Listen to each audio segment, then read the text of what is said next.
Hello, everyone. Welcome to another episode of The Green Factor, a show where we talk about green design and the business of sustainability.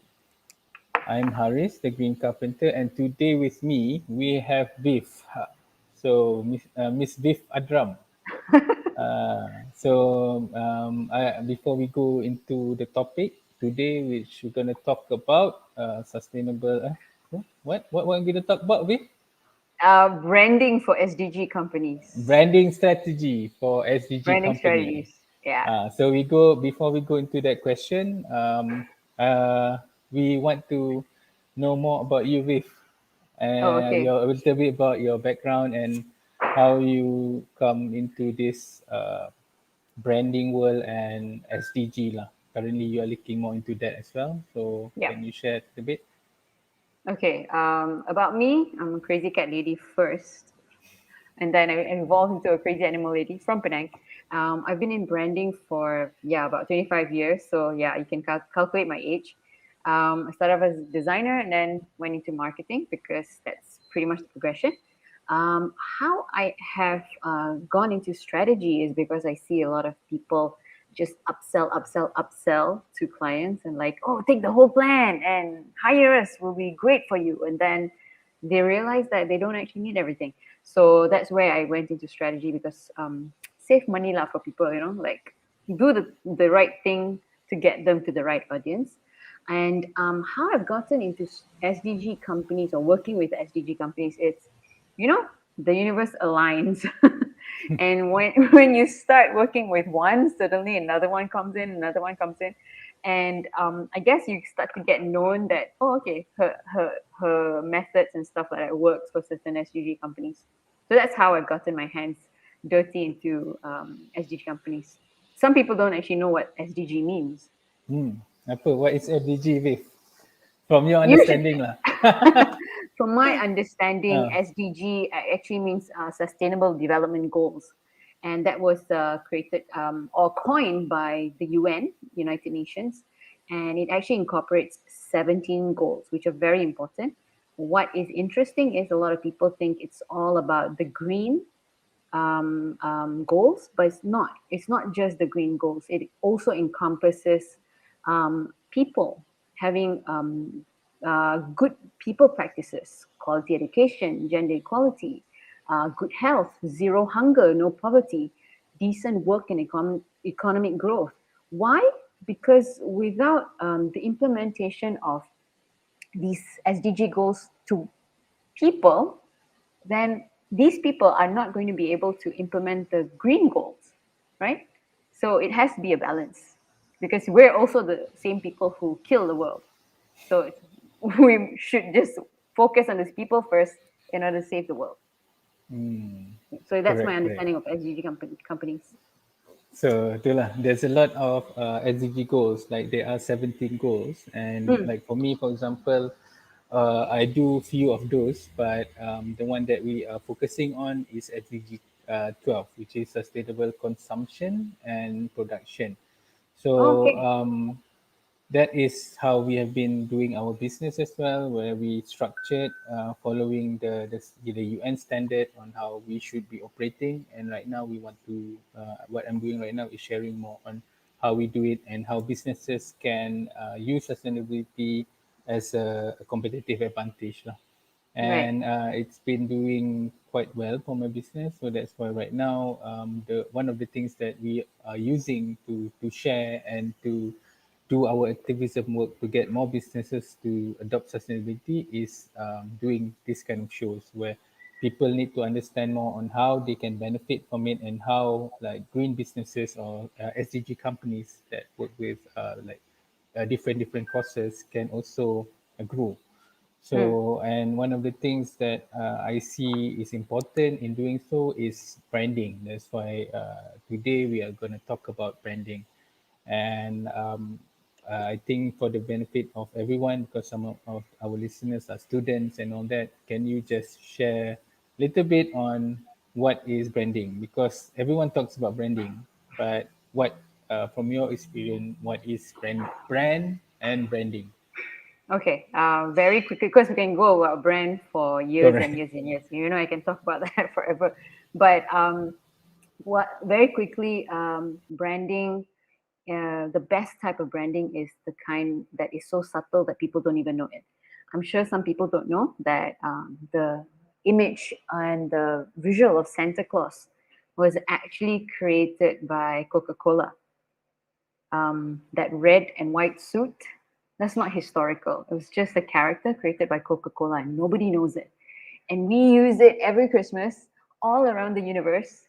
Have tons of movies made, spend millions of dollars, not ringgits, on the image of Santa Claus. So that's a form of amazing branding that has developed.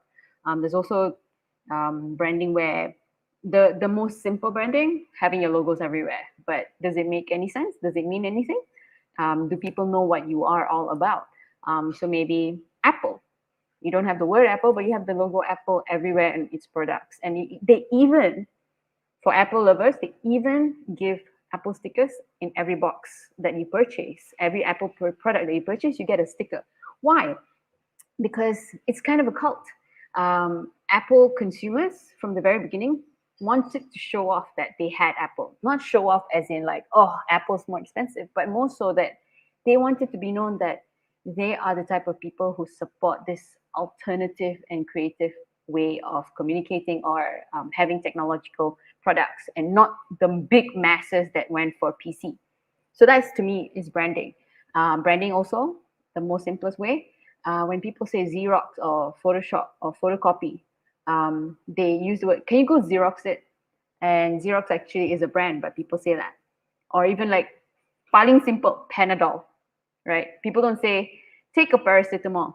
They say take a Panadol, but Panadol is actually the brand. So to me, that's branding.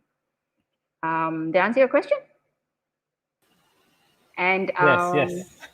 marketing, right? You asked about marketing or strategy, First, just branding, yeah, because we're talking about branding. right? CA is here.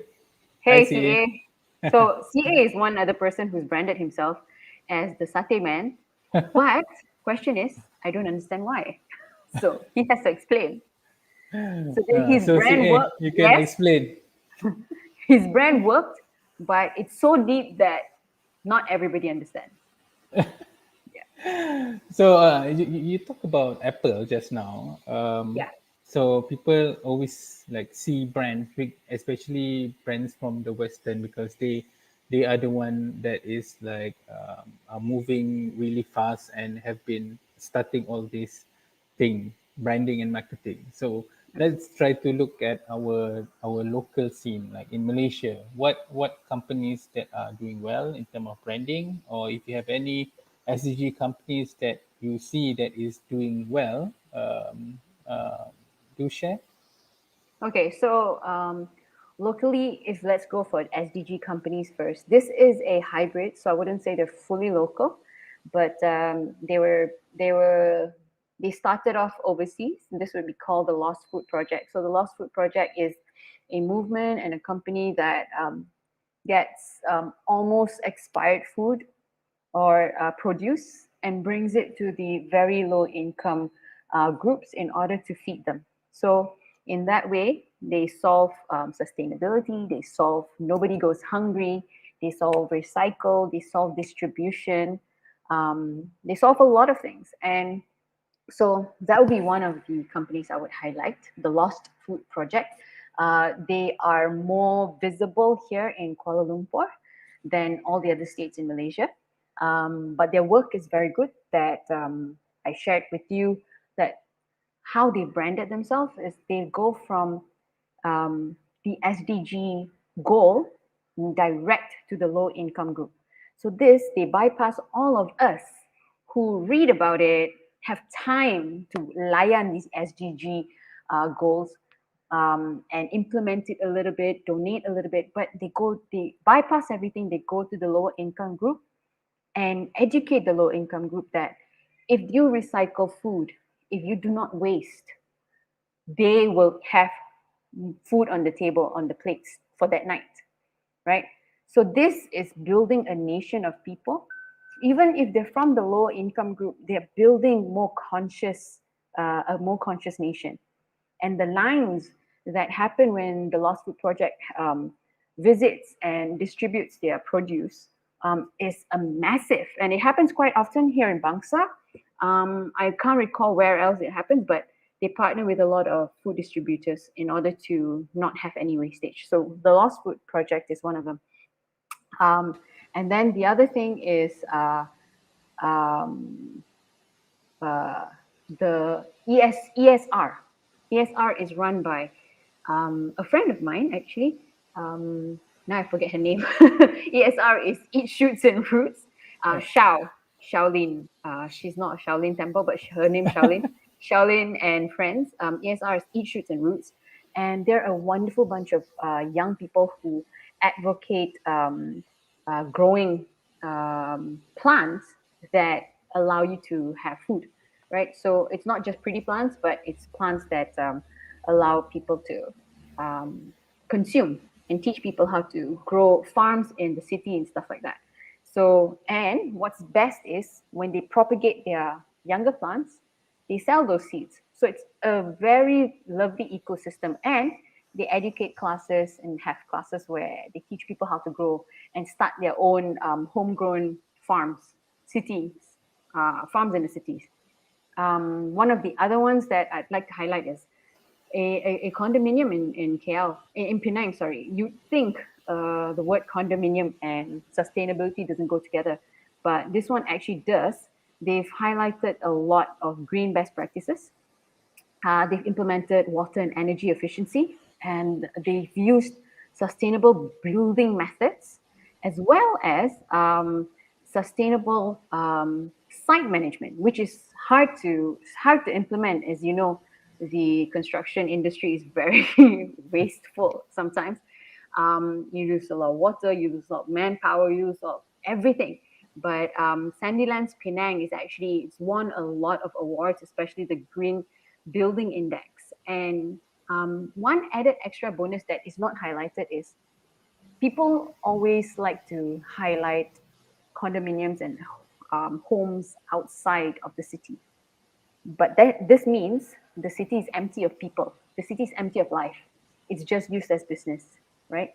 But Sandilands is smack in the middle of the city, so that it brings back people.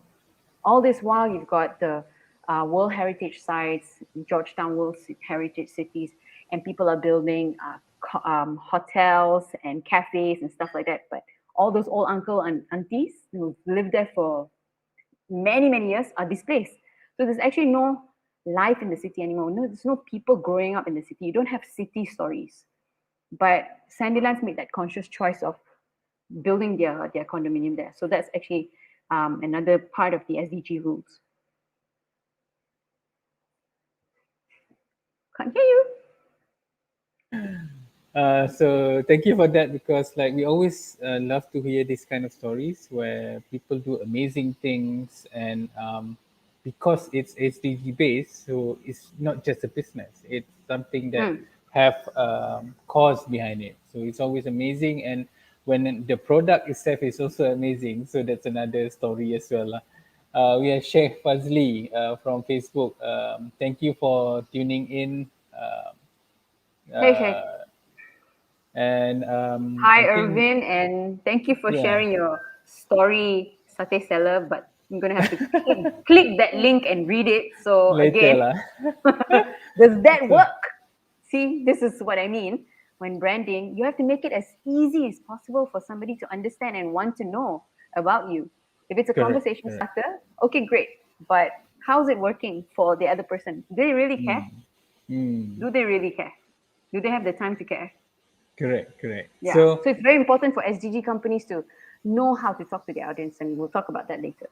yeah, so now we want to go into this part. So we've talked Yeah. about example, we've talked about local and international companies.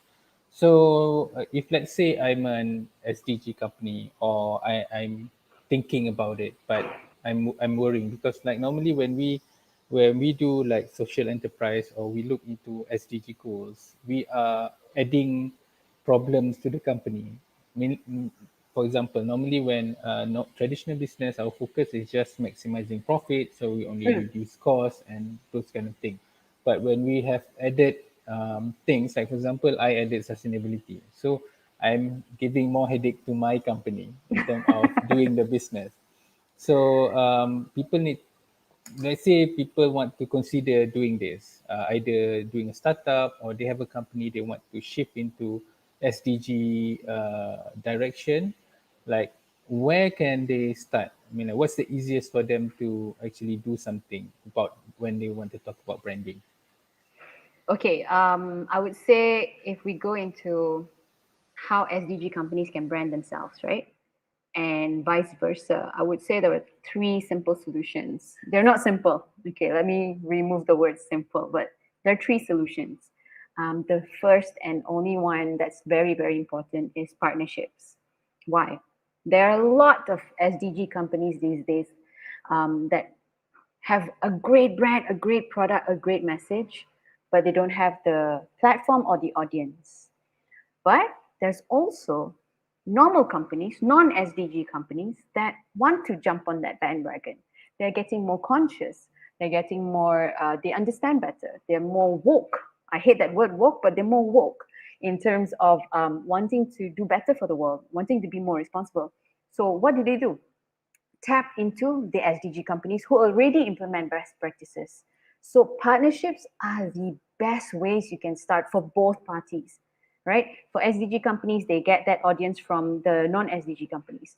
From the non-SDG companies, you get the best practices from SDG companies. So first is partnership. Number two is so the Lost Food Project does well with this partnership. A lot of SDG companies internally partner. Like I mentioned, Eat Shoots and Roots, they conduct classes and stuff like that on how to grow internal farms, home farms. They partner with Tropical Spice Garden in Penang, who have a great number of visitors and audiences. So in that way, they sell their products there and stuff like that. ESR also sells their products on a lot of malls, a lot of more woke produce suppliers like the Village Grocer. They sell it at Cura or however you call it, Cura, right? Quara. So they have their products there. So there's visibility. And then Cura also is known as, oh, okay, they're implementing SDG rules. Number three, I would say the food purveyor, or also known as the village grocers. That's actually one of, I don't know if they're fully local, but they're a good brand that I followed that have gone from strength to strength in terms of implementing SDG um, uh, rules and regulations in their operations. They have produce that is not wrapped in plastic. They push a lot of their internal bags and mesh bags and try and implement no plastic at all. Now they've actually gone to zero plastic, so that there's just no plastic that you can get from village grocers when you shop there. They implement a lot of recycling, a lot of sharing their produce to the lower income group. I think they also donate to the Lost Food Project. So, and one of the other things, economically and monetary wise, is their point system. So the food purveyor actually has a really wonderful point system called the Vibe. They have an app basically. So there's no longer all these vouchers that you get in the mail that you just put in the trash because nobody's going to cut it and bring it. We don't have that that culture over here. In America and the States, yes, you live on vouchers and food stamps, but over here we don't. We can't be bothered to bring all those vouchers along with us. We're so lazy. Malaysians are pemalas nak impose. But we have the app for it. And you actually get good response with the app. You get a lot of great points. You get to claim a lot of things. So I would say the food purveyor is one thing. So partnerships is one. Number two, target market. So with that partnership, you understand the target market you're looking for. So with SDG companies, Lost Food Project, partnering with the food purveyor, we understand, okay, you've got all these people of a middle to high income group that goes to the food purveyor for buying their produce. They will support the Lost Food Project. So again, in that voucher system, you can claim your points and donate to the Lost Food Project. So it's win-win. You spend, you get points from the food purveyor, then you donate those points in terms of cash to the Lost Food Project. So those are, number 2 is getting to the target market. Number 3 is when you got to the target market, you speak to the right language, right? If you're talking about, again, I'll use the same example, the food purveyor and the Lost Food Project, you've got these consumers. But if you're tapping into things like a younger brand, then you might want to think of who the target market is. Is it using TikTok? Is it using all these kinds of things? Then you have to tweak your message and show how you guys are implementing SDG rules towards and communicating this message through the right mediums. Okay, so first one is partnerships. Number 2, target markets, and number 3, speak the right language. Because different people speak the different language. Correct. But just to Yes, bites. when yes, thank Dr. Nurul. So when we talk about branding, people think that it's your logo, it's your corporate color, and Yeah. all these things. So you're talking nothing about all these things. So why is there a discrepancy on what people think branding in is and what it is actually? Yeah, it's like that meme, right? How you think it is, but what it actually is, right? So yeah, people think branding is just logo, pakai the t-shirt, like your branding is very good, pakai green t-shirt, it's the green factor. But um, with all that cosmetic outside, if there's nothing real happening internally, people will sniff out the bullshit eventually. Right? I can say I support SDG companies, but so SDG again, let me highlight, it's not just the green factor, it's also the human factor. But if I mistreat or ill treat my staff, right? If there's no equality, if they're all not at par, if they don't have enough education, then it's a question mark.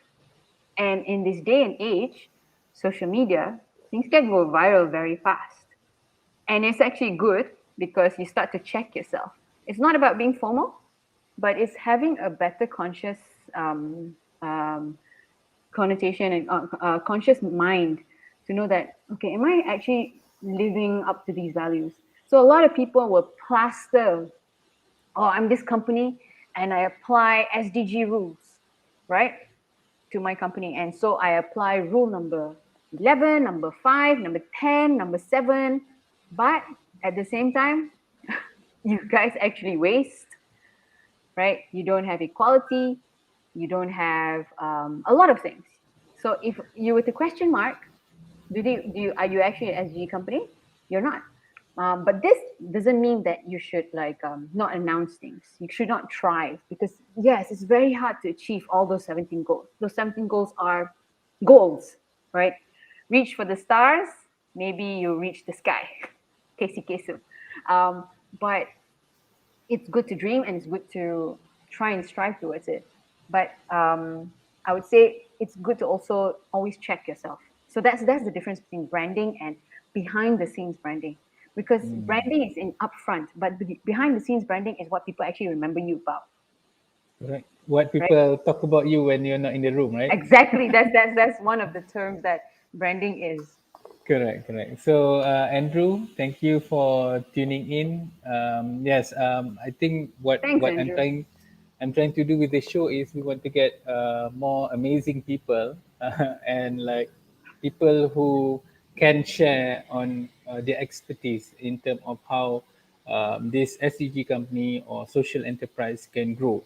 Because we need all these companies to grow. Because whenever this company grow or grow big, other business will see, hey, this the business model can work. The business model can work. So Yes. let's adopt it. So that's why we want all these companies that are doing really amazing stuff to be able to grow and actually make money out of it. Because the more money they make, the more they pour back at the cost. Yep. So that's why we would be having more amazing people to share their stories and also help in terms of getting this goal or something that we can bring Malaysia to more sustainable or more SDG focused lah. Because right now rancangan Malaysia ke-12, right? Dia a lot of the new agenda itself they talk about sustainability and SDG. So right now Yep. is the right timing lah. Correct. Actually, I'd like to highlight Hmm, your show, Haris, because hmm, um, your company, as it is a sustainable company, right? An hmm. eco-friendly company. But having a show like this actually spreads the word far and wide to various platforms like YouTube, LinkedIn, Facebook, right? And then this allows you to have sessions where you can actually train and help non-SDG companies or even SDG companies in order to brand themselves better so that this good word gets out further. It's not just those who know.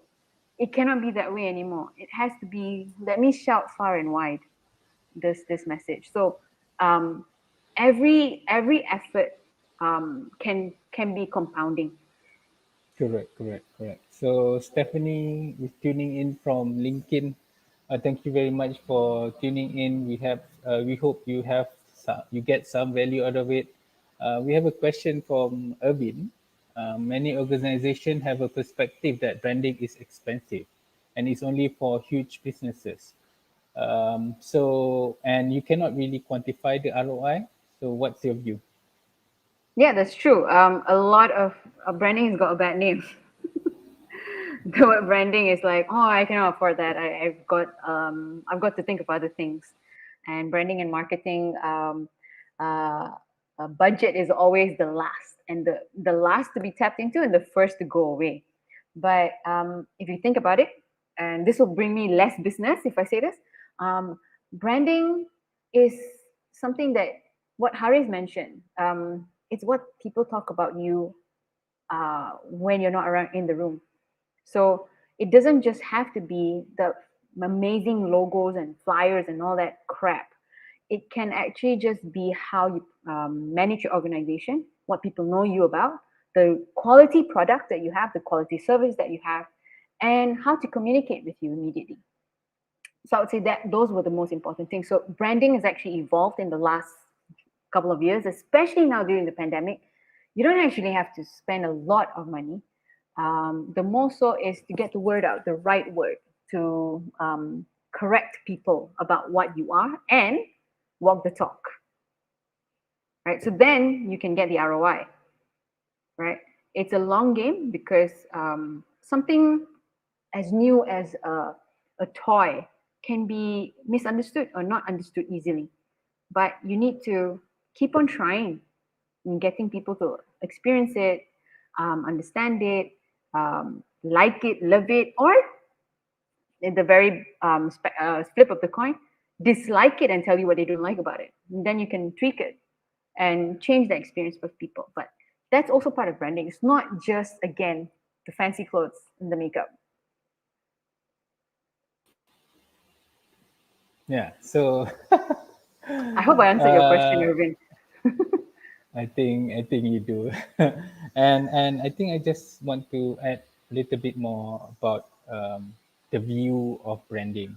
I've Mm, been doing branding or started experimenting with branding like 9 years ago, when at that time we were competing with everyone else, and we were doing everything what everyone else is doing. So there's a lot of competition in the mm, market, and it's very difficult because you only have to compete in terms of price. yeah. And so I decided, okay, if I if we compete in price, our margin is very low, so we cannot really be creative or innovate and all that. So what I did was, okay, I study, okay, I wanted to go into branding, but I don't know lah. But I just started it. So I just started it, I think 2012, 2013, something like that. So that is where I get the Harris Green Carpenter brand.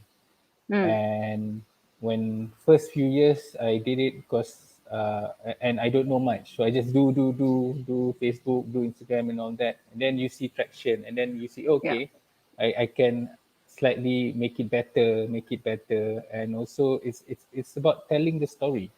So telling the story and making sure that your story is actually what you say it is. So that's why it is Exactly. very difficult for us to actually, like, when we say we are a sustainable company, we are going to be scrutinized by everyone. Like, people will say, why you say you're sustainable? Are you jumping on the bandwagon or something like that? So we need to be able to show that, okay, this is what we're doing and this is why we say we're sustainable. And because sustainability right now is the in thing, so a lot of people want to come in and then they just do something very basic and then they say their product is green, right? So that's why Yep. we don't want that. And Correct. so fast forward now we are seeing the benefit of having the brand. And I think developed 5 6 brand, and we are slowly getting better at it. And it's a long term game. So that's why a lot of businesses need to understand, if you want to look into branding, it's not now. It's Mm. like there's a short term, unless you have money lah. If you have money, then it's going to be quite soon lah. But like most of us, we need to do on the journey is long. But if you do It is it a long journey. properly, you do it properly and you do it in the right way, you will reap the benefit. But at the same time, one thing, you can build it in a very long time, but for it to go down is very fast. Split So second. so we need to be able to manage all that lah. So we are at the end of the show. Thank you very much for sharing part of your 25-year experience Oh my with. god. And for everyone else, thank you for tuning in. And uh, for next week, we're going to talk about maybe one of the talk that we're going to talk with Green Man, Mr. Green Man, Matthias Gelber. Oh, Ah, awesome. Viv, you read his book, right? So I'm gonna interview him next week. So we'll probably talk about we Right probably talk here. about Southeast Asia sustainable development lah. So we talk what's going to happen, what's been happening around Southeast Asia regarding Perfect. sustainability. So next week, if you would want to spend your lunch with us, do tune Definitely. in. And for everyone else, thank you for tuning in and have a green week ahead. Bye Have bye. a green week ahead. Bye.